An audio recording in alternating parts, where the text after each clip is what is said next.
வேதம் சொல்லுகிறது நம்முடைய தகுதி லேசான தகுதி இல்ல. தேவன் நம்மளை பார்த்து நீதிமான் என்று சொல்லுகிறார். நீதிமான். தகுதியே இல்லாதவனை பார்த்து என்ன சொல்றார் இயேசு? நீ நீதிமான். நம்மளை நீதிமான்கள் ஆக்கி இருக்கிறார் தேவன். நம்ம நீதியை செஞ்சோமா? நம்மளுடைய நீதினால நம்ம நீதிமான் சொல்றாரா? கிடையாது. இயேசு பர்ஃபெக்ட்டா நீதிமானா இருந்தார். அதை வச்சு நம்மளை பார்த்து சொல்றார் நீதிமான். சுவிசேஷம் என்ன சொல்லுது? சிலுவையில ஒரு பெரிய எக்ஸ்சேஞ்ச் நடக்குது. என்ன எக்ஸ்சேஞ்ச்? நம்முடைய பாவம் எல்லாம் இயேசு மேல போகுது, அவருடைய நீதி நம்ம மேல வருகிறது. தேவன் இன்றைக்கு என்ன பார்க்கும்போது என் பாவம் எல்லாம் அப்படியே பார்க்கறது இல்லை. பார்த்தாருன்னா என்ன சகித்துக்கொள்ள முடியாது. அவரால் என்னை பார்க்கும்போது இயேசுடைய நீதியை பார்க்கிறார். அது என்னை சூழ்ந்து கொள்கிறது.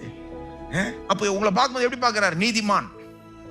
கண்ணாடியை பார்த்து நீங்களே உங்களை பார்த்து சொல்லிக்கோங்க, நீதிமான். நீதிமான். வேதம் சொல்லுகிறது நம்முடைய தகுதி லேசான தகுதி இல்ல. தேவன் நம்மளை பார்த்து நீதிமான் என்று சொல்லுகிறார். நீதிமான்.